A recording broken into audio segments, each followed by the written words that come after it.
Hola de nuevo a todos, espero que hayan practicado bastante con lo hasta ahorita que hemos hecho. Si ustedes han hecho ejercicios por su propia cuenta, pues está bien. Ahora sí llegó el momento en el que había mencionado el avance de poder usar operadores de comparación. Vamos a tocar ya ese tema, pero primero tenemos que empezar ya de subir un poquito más de nivel a lo que hemos estado haciendo para que nos empecemos a adaptar de alguna forma con los tecnicismos que, que ya se empiezan a usar un poquito más en este nivel. Así es que primero, como una especie de repaso de lo que hemos estado haciendo, no me voy a referir a que vamos a repetir todo lo que hemos visto de alguna forma, no. Lo que quiero es mostrarte el punto del diseño del programa, en este caso que estamos usando Fortran. Nosotros ya hemos visto previamente cómo hacer el diseño de nuestros programas de una manera muy simple, muy directa, como había mencionado con los problemas que estamos haciendo. Así es que hasta ahorita creo yo, o quiero pensar yo, que no ha sido de una manera muy compleja. Ha sido muy sencilla. A lo mejor son muy simples, que ese es el objetivo que yo estaba buscando desde un inicio, que fuera de una manera muy simple, muy sencilla. Así es que, por lo tanto, nosotros hicimos nuestro diseño de nuestro programa de alguna forma en la que nosotros lo adaptamos para nuestro entendimiento cómo poder hacer un programa en Fortran. Este principio es importante porque se utiliza para cualquier lenguaje de programación en el sentido de cómo empezar a hacer los pasos para resolver un problema. En este caso, enfocándonos otra vez en Fortran, nosotros empezamos entendiendo el problema. Así es que, como primer punto, nosotros tenemos que saber cuál es el planteamiento del problema. En este caso, el planteamiento del problema era saber el área, el perímetro de un círculo, cómo se obtiene. Entonces, por lo tanto, nosotros tuvimos que hacer la investigación de cómo se obtiene el área y el perímetro de un círculo y hacemos el ejercicio manualmente de papel y lápiz para entender cómo se resuelve este problema. Ya que entendemos ese problema, cómo se desarrolla, cómo lo tenemos nosotros que hacer manualmente, ahora tenemos que identificar qué datos requiero. En este caso, el problema consistía que cuando nosotros ingresamos los datos a nuestro programa, pues va a empezar a hacer este procesamiento de estos datos para poder resolver el problema. Entonces, ¿cómo identificamos en el caso del ejercicio que hicimos del círculo? Pues los datos que requeríamos era el radio y el valor de pi. El radio, pues obviamente nos lo ingresa nuestro usuario, o el problema que nosotros queremos resolver nos dan el radio, y el valor de pi es un valor constante que se requiere dentro de la ecuación del área del círculo, y esos datos son los que tenemos como inicio. Entonces esos serían nuestros primeros datos que identificamos que requerimos para resolver el problema. Ya que entendemos ese punto, nos vamos al tercer punto, que es el de aplicar las ecuaciones. ¿A qué me refiero con eso? Bueno, ya que sabemos cuáles son las ecuaciones, pues ahora tenemos que usarlas para poder resolver el problema y dar ese resultado final. Y por último, el punto final, vaya la redundancia, sería probar que funcione el programa. Entonces ya escribimos nuestro código, ya entendemos el problema y ya ponemos a prueba ese código que nosotros hemos desarrollado. De esa forma, nosotros hicimos nuestro diseño de programa. de esa forma muy simple, muy sencilla. Ahora, esto nos ayuda a nosotros a entender cuál es la lógica que vamos a usar para desarrollar y resolver nuestro problema, ¿vale? Esta forma fue como nosotros planteamos la lógica para resolverlo. Entonces, ya conforme nuestros programas empiecen a crecer y que se vuelven más complejos de alguna forma, dependiendo del problema, antes de meternos al código, mucho antes de hacer eso, nosotros debemos comprender el problema, analizarlo. En pocas palabras es eso, entenderlo, cómo se tiene que resolver ese problema manualmente, o sea, no en código, simplemente analízalo, ¿vale? Ahora, hay una frase que muchos programadores lo usan y yo estoy de acuerdo, y para mí es como mi regla de oro, al menos para mí, es divide y vencerás. ¿Y a qué me refiero con eso? O desde mi punto de vista, ¿a qué me refiero yo con esa parte? Bueno, ya que entendí el problema, obviamente ya tengo el planteamiento, ahora voy a entender, analizar el problema, pues empiezo ahora a descomponer este problema en pedacitos para empezar a resolver estas partes pedacito por pedacito. De esa forma, al menos desde mi punto de vista, yo empiezo a resolver mi problema pedacito por pedacito, porque es una forma para mí fácil de atender el problema. Y ya que tengo resuelto todos estos pedacitos de alguna forma, pues procedo ahora sí a unificar todo y poner a prueba todo lo que ya hice y veo el resultado. Por lo tanto, de esa forma yo resuelvo mi problema, y así funciona realmente cuando tú haces cualquier problema y lo llevas a código y desarrollas todo este proceso.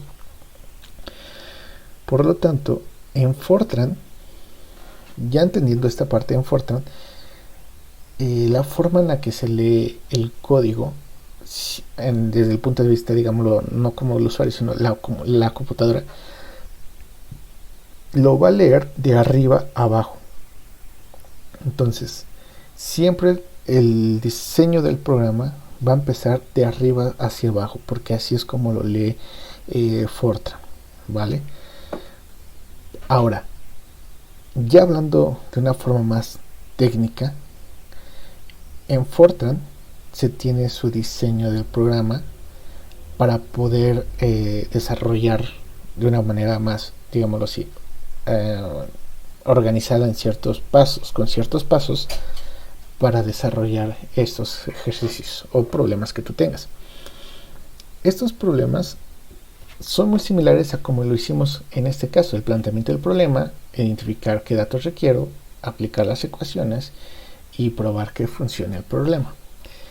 Ya, como lo mencioné, ya siendo más técnicos, la forma ordenada en Fortran sería el planteamiento del problema. Pero para mí el planteamiento del problema es comprender el problema, entender realmente qué está pasando con el problema. Ya que entiende esto y lo descomponga en estos pedacitos, ahora sí para mí va a ser más fácil poder resolver el problema y desglosarlo de esa forma. Lo unifico y lo pongo a prueba, ¿vale? Ese es el punto en el que para mí es importante. Más que el planteamiento del problema, comprende el problema. Eso es importantísimo, comprende el problema. Después se dice, define las entradas y las salidas. ¿A qué me refiero con esto? Pues son los datos que tú vas a ingresar, y las salidas son estos datos ya procesados por el programa que te entrega un resultado. Ahora bien, después de ese paso viene diseña el algoritmo. En este paso nosotros tenemos que desarrollar el proceso, ahora sí que pasito a pasito para resolver el problema, o paso a paso para resolver este problema. Ese es el punto de a lo que se refiere diseña el algoritmo. ¿Cuáles son tus instrucciones que vas a hacer para desarrollar este problema? Después de que ya tú hiciste el algoritmo, ahora sí viene pasarlo a código en Fortran. Es decir, que ya te pones a hacer tu código en Fortran y ya lo desarrollaste, ya lo mostraste y perfecto. Ahora viene la parte final. Prueba el programa. Que todo ese código que tú ya hiciste a través de tu algoritmo, pues verifiques que este programa esté funcionando correctamente. ¿Vale? Ahora, como en otros lenguajes de programación como JavaScript y Python, en estos casos, ellos tienen su forma de probar los programas, es decir, hacer pruebas unitarias. Esos puntos muy importantes para poder hacer mejor tus programas. Pero en Fortran no cuenta exactamente con estas pruebas unitarias, aunque puedes encontrar librerías o frameworks que te permitan poder hacer estas pruebas unitarias para probar tu código. Desde mi punto de vista, aparentemente no es importante hacer eso, pero sí lo es. Y ahorita te explico por qué me refiero yo a eso. Pero en Fortran, en lugar de tener a veces estos frameworks o librerías, se usan las subrutinas o las funciones para poder hacer estas comprobaciones de tu código. Por eso lo veremos de una forma, no es que sea algo más avanzado, simplemente que es el código, pues siguen siendo otra vez otro programa que te hace la comprobación de tu programita previo para que te dé el resultado que tú quieras. Pero ¿por qué es importante hacer estas comprobaciones? No te voy a explicar exactamente qué es lo que hice, pero te puedo decir que yo hacía un cálculo o quería hacer un cálculo de ciertas cosas que estaba yo desarrollando y yo estaba muy confiado a que mi programa me daba el cálculo que yo quería. Y cuando le metí nuevos datos a mi programa para que me arrojara el cálculo que yo ya esperaba, sin embargo, no me dio ese resultado, me dio un resultado diferente por, si tú quieres, diferencias de decimales, pero para mí en ese caso era importante entender estos decimales, sin embargo no me los daba. Entonces mi programa todo me lo estaba haciendo bien, pero en alguna parte de mi algoritmo que yo diseñé, algo no hice bien que me arrojaba esta diferencia, por lo tanto no me daba el resultado que yo buscaba. Estos errores a veces son los más complicados de resolver. No es como que cometas un typo o que no declares una variable y te lo va a decir la máquina, sino que algo hiciste en tu proceso que tú esperabas ese resultado y estás confiado que te dio eso, sin embargo no te da, y tú tienes que empezar otra vez a leer todo tu código para encontrar dónde está ese error. Y es de esa forma es como tú compruebas de que tu programa está haciendo el algoritmo correctamente, ¿vale? Eso es así, digámoslo, no como tanto a grandes rasgos, pero sí es la forma en la que te estoy dando la idea de lo que se tiene que hacer. Por lo tanto, el diseño del programa tiene que ser basado a través de estos 5 puntos, al menos en el caso de Fortran, y desde mi punto de vista se puede aplicar para cualquier otro tipo de programa o lenguaje de programación que estés usando. Te va a ayudar. Ahora, lo importante es que tú entiendas, para mejorar tu lógica, o lo que tienes que hacer para mejorar tu lógica es la lectura de código de otros programadores, analizarlos, entenderlos y probarlos.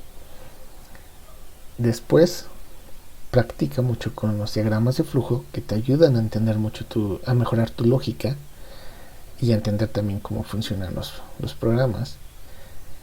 Y por otra parte, hacer mucho pseudocódigo también te ayuda bastante a mejorar tu lógica. De alguna forma estamos haciendo pseudocódigo. No lo he entrado muy a fondo porque estamos haciendo muchos ejercicios muy sencillos.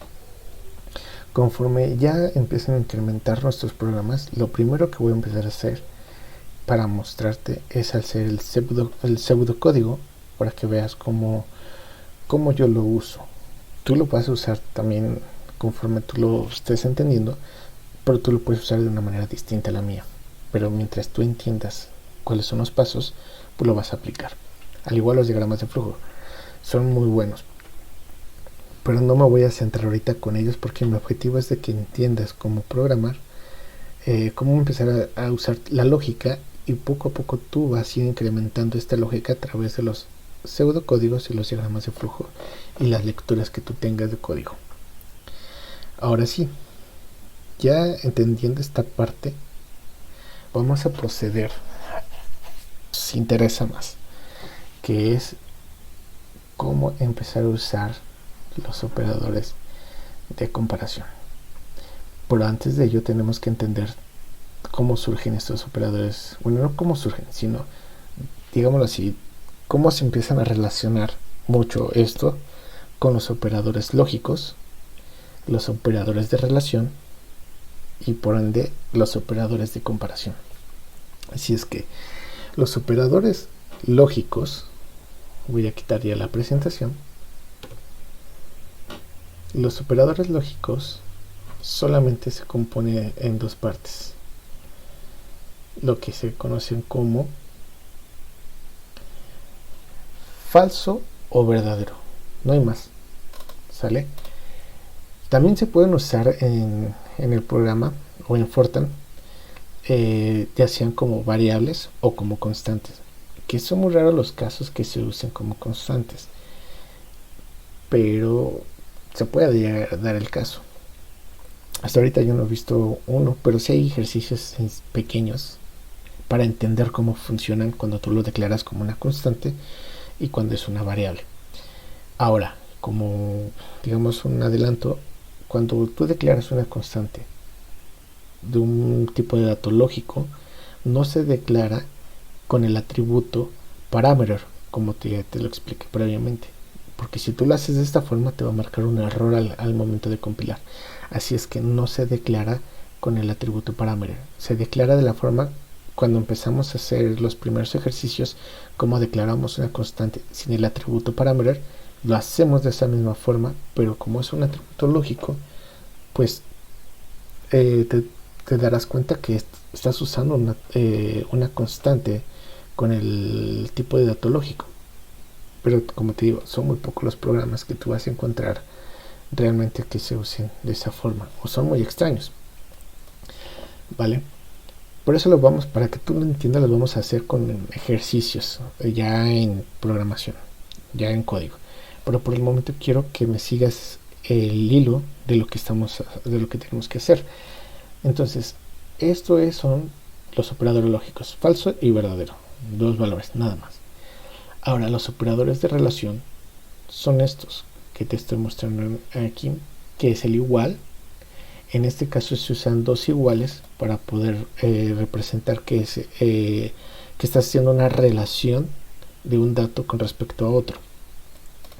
Lo puse entre comillas para que lo puedas visualizar, porque sin las comillas me ha marcado un dato como error. Lo importante es que no se requieren las comillas en el programa, solamente es para visualizarlo aquí. Por otra parte, tenemos la diagonal y el igual, que significa diferente a. También tenemos el que es el menor que, mayor que, menor o igual que, o mayor que o igual que. Esta es la forma, aquí me equivoqué, esta es la forma más usual y se le conoce como la forma en las versiones recientes de Fortran, entre comillas recientes. Esta es la forma nueva. En las versiones más viejitas de Fortran, estas eran la forma vieja,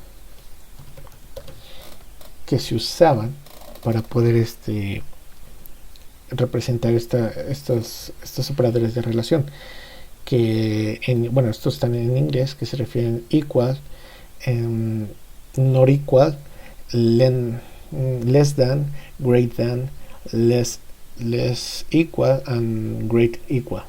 Estos son lo que significan en estos operadores de relación, que son los mismos. Tú los puedes usar ya sea estos o estos. Para mí son más fáciles usar estos, los entiendo más rápido que de esta forma.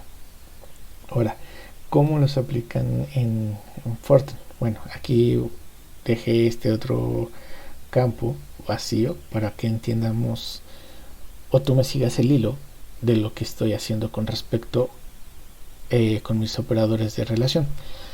El ejercicio consiste en lo siguiente. Entonces, la pregunta es, 4 es menor que 8, ¿sería cierto o falso? Por lo tanto, esto es verdadero. Entonces le voy a poner true de que esto es verdadero. Ahora, 4 es menor o igual a 8. En este caso, 4 sí es menor que 8, pero no es igual a 8. Pero sí es menor, por lo tanto sería verdadero. Ahora el siguiente. 4 es igual a 8. ¿Verdadero o falso? Pues esto sería falso. ¿Vale? ¿Por qué se pone con doble igual? Ya lo había mencionado. No me lo repito para que quede claro. Si nosotros nada más le dejamos un solo valor con esto, lo que estoy haciendo aquí es asignándole a 4 el valor de 8. Por esto me va a marcar un error porque no estoy haciendo eso. Y mucho menos con números. Por eso me va a marcar un error.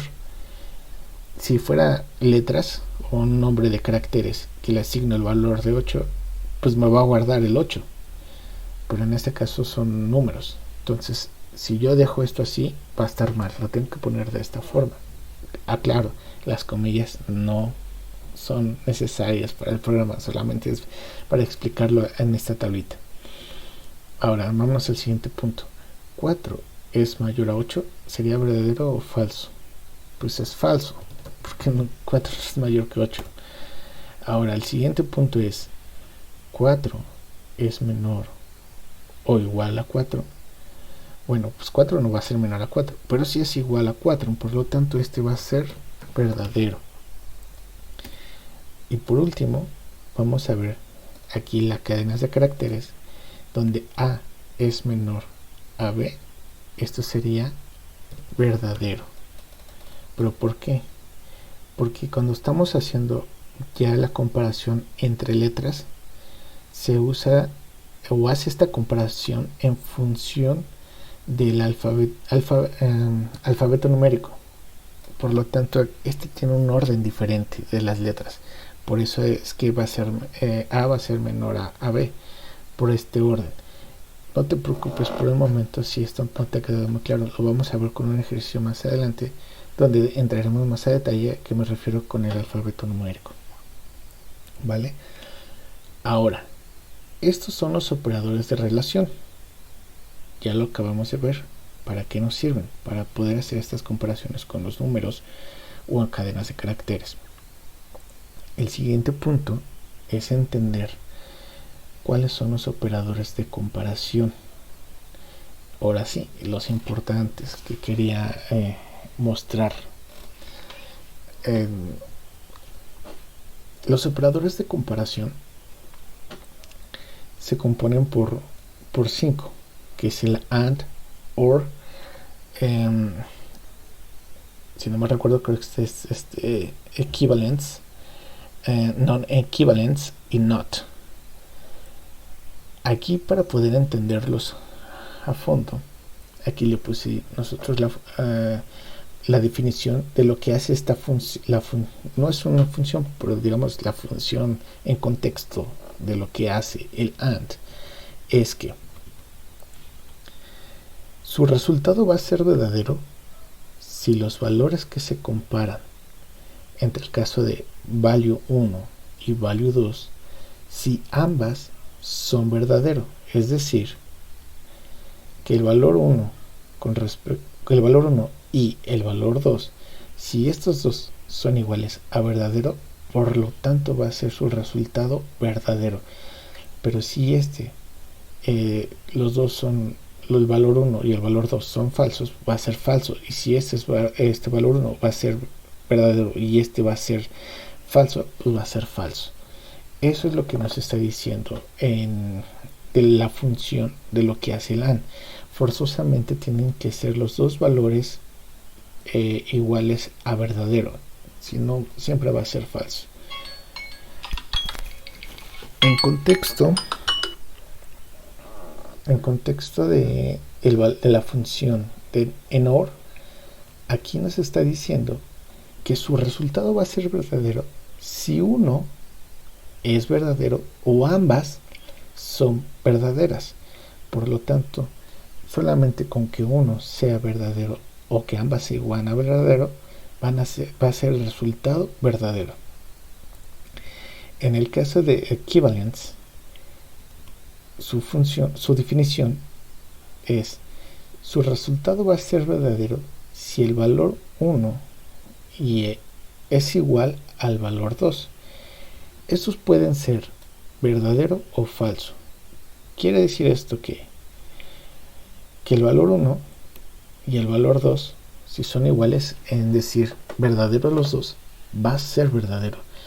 Si los dos son falsos, el resultado va a ser verdadero.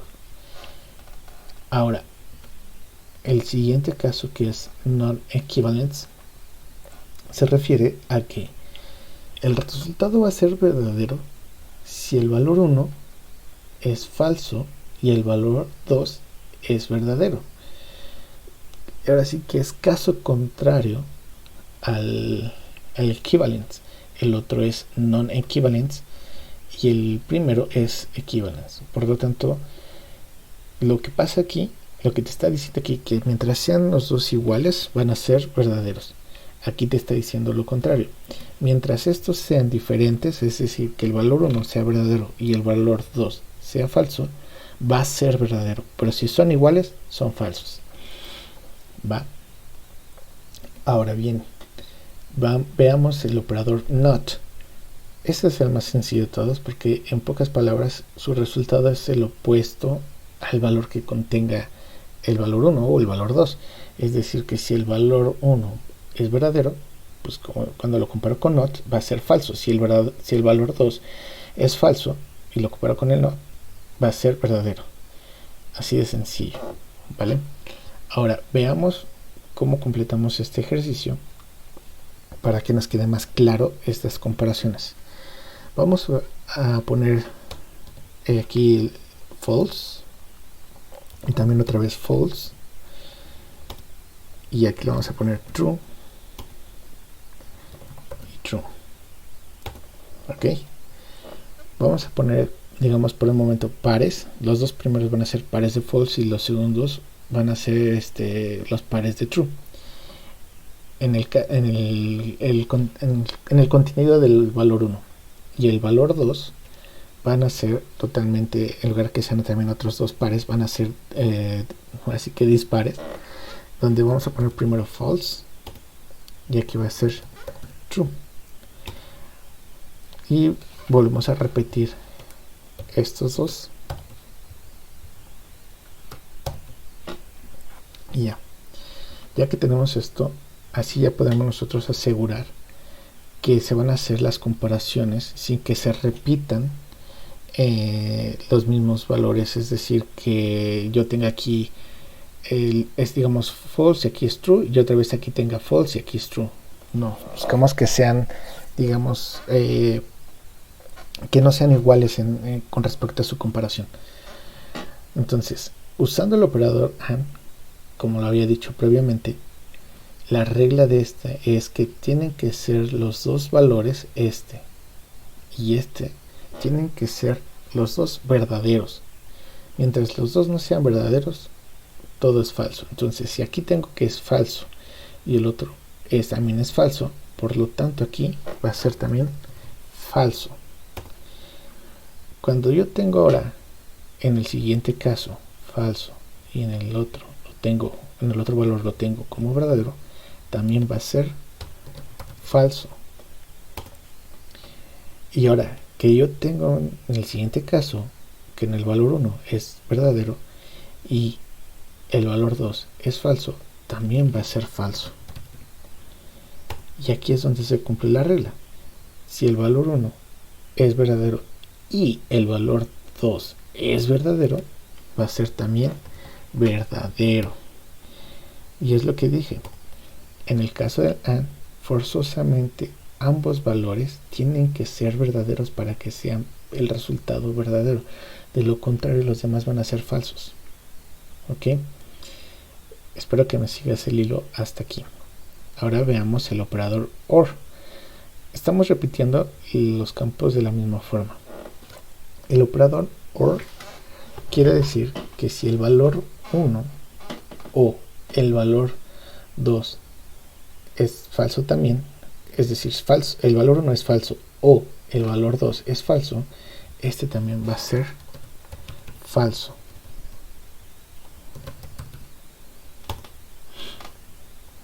Ahora, aquí tenemos que el valor 1 es falso o el valor 2 es verdadero.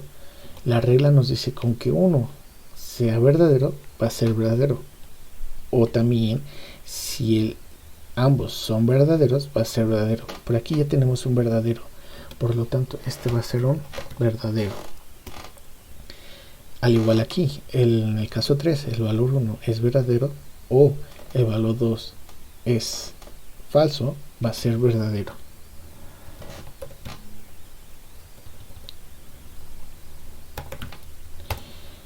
Y aquí se repite el ejercicio, que mientras los dos sean iguales a verdadero, pues va a ser también verdadero.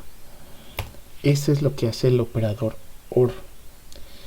El siguiente operador, el equivalence. Si el valor 1 es falso y el operador de equivalence dice que también el valor 2 es falso, este va a ser verdadero.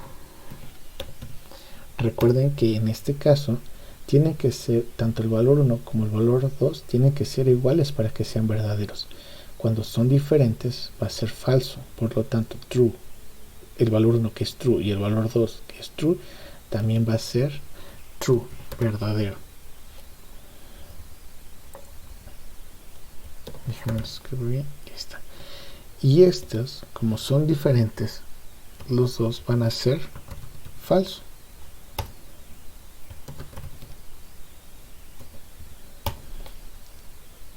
Ahora veamos el caso de non-equivalent, que es el opuesto al anterior, que nos decía en el anterior que si los dos son verdaderos, que si los dos valores son iguales, va a ser verdadero, pero si son distintos, van a ser falsos. Aquí nos está diciendo que si los dos son iguales, en el caso del valor 1 y el valor 2, los dos son iguales con false, este va a ser falso. Y al igual, cuando los dos casos son verdaderos, también va a ser falso.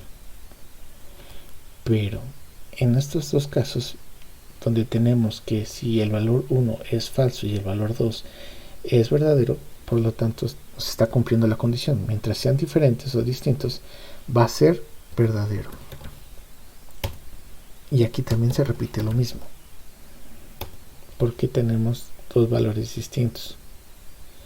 Y el valor con el not, pues ya lo sabemos como la definición dice, es el opuesto. Entonces si el valor 1 es falso, pues aquí va a ser verdadero. Y aquí, en el caso de que sea verdadero, pues va a ser falso. De esta manera es como nosotros hemos comprendido cómo se usan los operadores de comparación, cómo se usan los operadores de relación y cuáles son los operadores lógicos, falso y verdadero. Entonces con esto nos damos cuenta que la relación que hay entre ellos pues es el valor que se obtiene, el falso o el verdadero. Ahora bien, ya que se entendió esto, pongamos a prueba que realmente que lo que acabamos de analizar aquí realmente se cumpla. Entonces para eso lo haremos en código con un ejercicio muy sencillo donde vamos a comprobar los operadores de relación cuando usemos operadores lógicos para declararlo como una variable o como una constante. Y hacemos esta tablita que hicimos aquí, las mismas las vamos a hacer igual, pero en código, y vamos a verificar si realmente que lo que hicimos aquí va a pasar lo mismo en el código. Por eso lo veremos en el siguiente video, para que por el momento proceses esta información, lo analices tú, igual lo que ya vimos previamente, sigas analizando, procesando esta información, sobre todo practicando. Y en el siguiente video ya haremos los ejercicios como lo mencioné, para que comprobemos que lo que vimos ahorita realmente se aplica, es decir, que funcione como dice aquí. En caso de que veamos algo distinto, entonces algo hice mal, o yo, sí, definitivamente algo hice algo mal. Lo importante aquí es que practiques y que por ti mismo también empieces a hacer las comprobaciones de lo que estamos viendo. Lo importante aquí es aprender. Sobre todo es eso, aprender y aprender. Si cometo errores, pues obviamente somos humanos y todos cometemos errores y nos podemos equivocar. Lo importante aquí no es que te equivoques y ay, no sirves para eso. No. Si te equivocas, eso es bueno, porque eso te permite a ti mejorar lo que estás haciendo, darte cuenta de eso y corregirlo. Así de sencillo. No importa, aquí no se trata de saber más o menos, lo importante es comprenderlo a tu forma, pero comprenderlo. Y ya después pones a prueba lo que has comprendido y lo que has aprendido para seguir mejorando. Entonces, si te ayudó de esta forma que lo expliqué, o si tienes alguna duda, por favor ponme un comentario. Y si ves que a esto le puede funcionar también a alguien, por favor compárteselo, ¿vale? Nos vemos en el siguiente video y sigue practicando, analiza y procesa esta información que acabamos de desarrollar.